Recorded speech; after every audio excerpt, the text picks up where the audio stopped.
Hi, I'm Peter Cowan, the Bee Whisperer. It is Thursday, November 20th, and I'm going to talk to you today about the mite treatment regimes I've been doing this summer. And it's a follow-up to the video I posted on August 10th, which was called What Samples Showed When Using Formic Pro, HopGuard, and Viroxan. And there I'd gone over the samples that I'd done in the period from late June to early August. And what I've been doing this year is sampling every single hive amongst a bit over 100 colonies.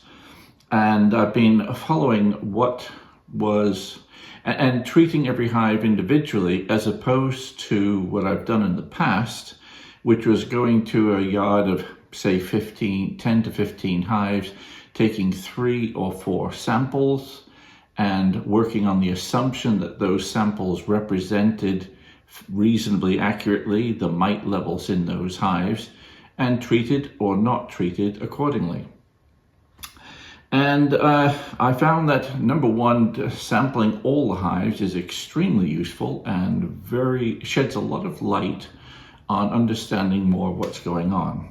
But also using the different treatments, I've been able to ascertain the value to me of the new product Viroxan, which came out the summer before last.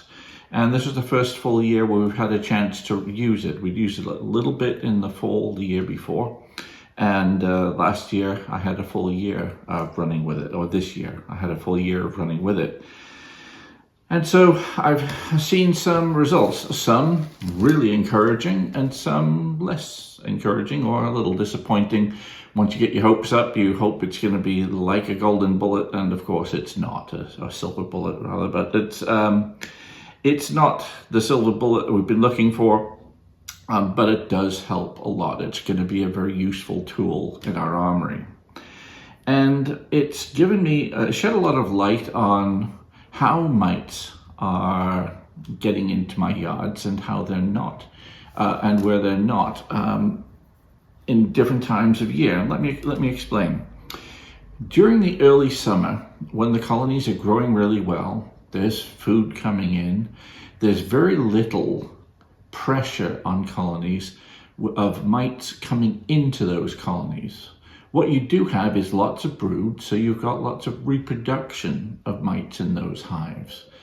And what my sampling seems to have told me is that once you have a situation a little different, like in the fall, where it's not just the reproduction that's taking place, albeit now you have less brood, so potentially less mite reproduction.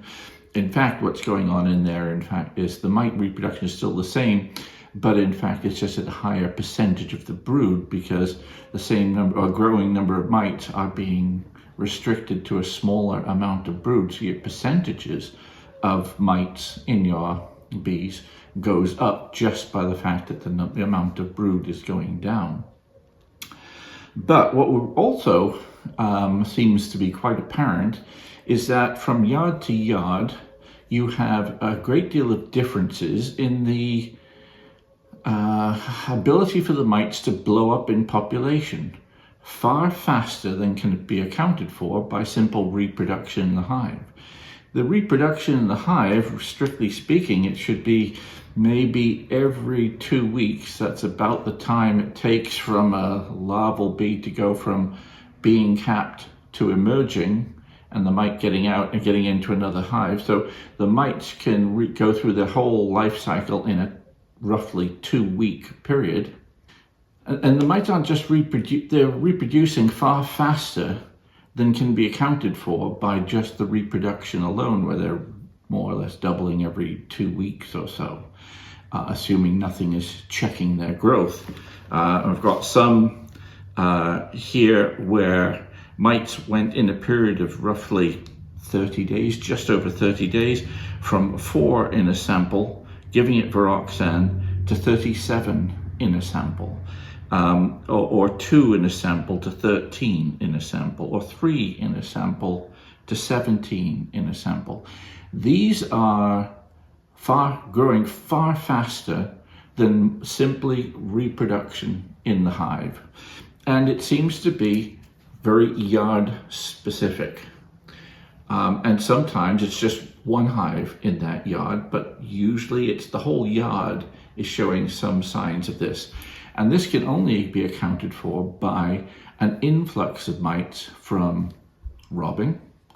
Our colonies, our good strong colonies here, may have found a hive or a beekeeper's hive a mile down the road where they're doing their treatment-free beekeeping and letting nature take its course and throwing mites all over the place, and my bees are going in there stealing their honey but picking up mites. Number two is that same yard where hives are starting to die, their bees vacate the hives. They leave the hive and abandon ship, and studies have shown that they'll be found in yards where the hive is dying from mites. They'll be found in yards for miles around. So there's a second influx of mites. Third, it's at the time of year, we're talking about September and October, where the colonies are kicking out drones. And the first thing a weak hive does is kick out its drones before it does anything else. And the weak hives are the ones that are overrun with mites. And so the drones are being kicked out, and those drones are still alive, so they try and drift, as they would do, into other colonies. And the other colonies, the strong ones, are not yet kicking drones out, so those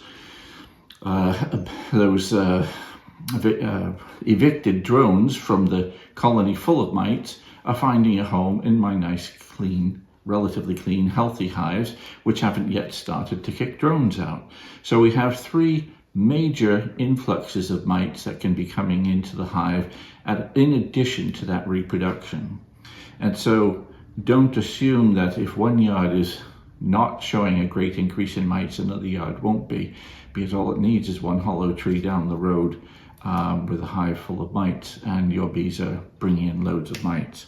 But anyway, let's get back to the treatment here, because what I did find earlier in the summer, when that pressure was low and it was only reproduction of mites in the hive, based on how much brood is there and the good growing conditions, etc. What I found that when I had a hive that was high in mites, I'd put in Formic Pro, or if the conditions were wrong for Formic Pro, I was using Hot Guard. And that would successfully bring mite levels down significantly. Not all the way, but significantly. Enough that the hive was no longer in trouble, or avoiding it being in trouble. But in most of my hives, where I had 2 mites or 3 mites, I was putting Viroxan in. And on average, during that early spell, as in my previous video, my average mite level went from about 3.3 to about 2.6. So it knocked about 1 mite down. So in fact, when there was no influx of mites from outside the hive, Viroxan seems to be very successful at stopping that reproductive growth of mites in the hive, and if anything, was knocking it back a bit. However, as I followed up and did samples the following month and the following month, what I started to find was that the Viroxan no longer held mite levels in check in most yards. In some it did. So in some yards, I think I've wrote it down here. I've got examples from 4 different yards I did here where I had complete data. And in one yard, my Western Hamden yard, the mite levels continued to go down from August into late September. And where all the hives had Viroxan in, and the mite levels dropped on average 2.6 more mites. So that yard was in really good shape, bar 1 or 2 hives. So an average drop, though, of more than 2 mites per hive using just Viroxan. So 1 drop and then another drop over a prolonged period. However, 3 other yards, there was some pressure from mites coming in. And so my South Monroe yard, on average, went up by 2 mites. My one of my winterport yards went up by 8 mites. So there was a lot of pressure in that yard. And this is despite putting new Viroxan in and being sampled only about 30 days later. So well within the time span that Viroxan is working at its most effective, it had gone up by 8 mites on average. And so most of the hives being above, some not being above threshold, but a few being very significantly above threshold. And it wasn't that the whole yard was terrible. What it was, I had some outliers here. Out of that, in that yard, I had 1, 2, 3, 4, 5 of the 13 hives there went up by double figures. Hence, I had a level of 8. I had 0s and 1s and 2s and 3s in there, but I had a 10, a 14, a 10, and a 33, and an 11. That 33 really skews it, of course. So all of these indicate that, for instance, that 33 clearly found a nest of a dying colony quite early on, started robbing it out, and was really getting more mite in there very quickly. Those 10s, those double figure ones, 10s and 11s, they clearly found that hive or similar hives not long afterwards, and the other ones never seem to really have come across it much, but because they only went up by 2 or 3, but still it was a rise in mite levels as opposed to a drop in mite levels, which it's clearly capable of giving us results wise. And this was all the same sorts of colonies. These were hives that had Saskatraz and they had Golden West genetics. So there were pretty good genetics in there. And one of the yard that went up, my home yard, went up by 4 during that time. So there's a lot more. I know there's a lot of beekeepers not far from me here, and not all of them treat their hives. Some hives went down in mite levels, but a few went up. I had an 11 and a 12 and a 12. That raised my total numbers up by about 4. So it meant that Viroxan was a very useful tool when the external pressure was relatively low. And it stopped that reproduction in the hive and sort of really gave the hives a head start come later on. Now, one thing I also found by sampling all of my hives, I was able to find that in a lot of circumstances, as I said earlier, there was a 1 or 2 hives here where it was not so much that the whole yard was terrible. There was 2 or 3 terrible hives in that yard.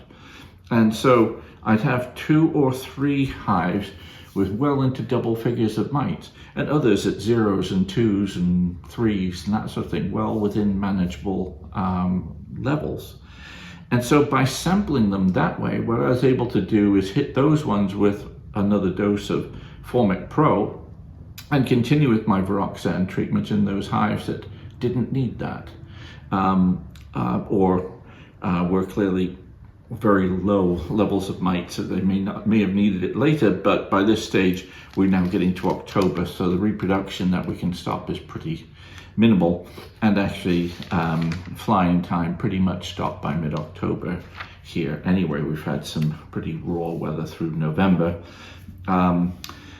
So I'm quite comfortable that my hives have gone into the winter in pretty good shape, but the value of sampling every single hive meant that I could treat each hive according to its need.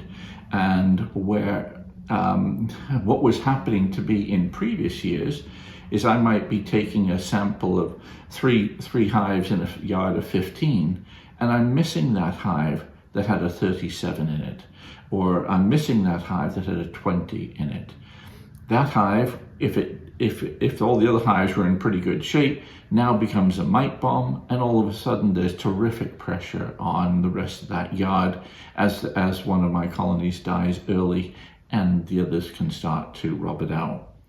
One thing I noticed this year is that I culled very few hives because I sampled and treated every hive according to the circumstances. in previous years, I'd noticed that when I was coming to winter preparation, doing the oxalic acid vapor treatment, there would be a few hives that had died.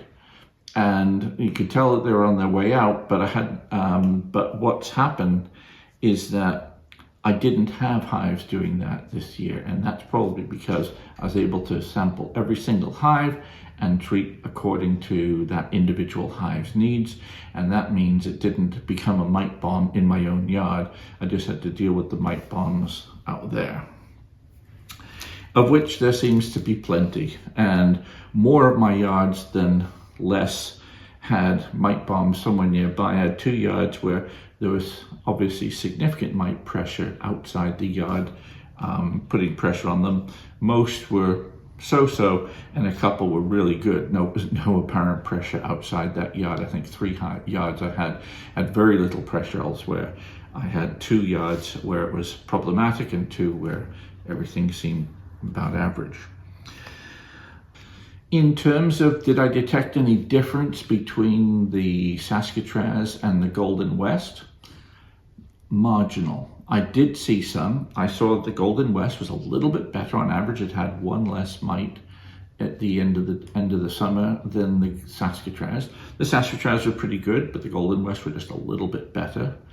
I was disappointed that, unlike what I've seen in videos online where maybe a third or half of them were zeros consistently, I found very few like that. I found a few in each Golden West yard where it was a 0 or 1 or a 0, but when there was pressure outside from other yards, they started to creep up too.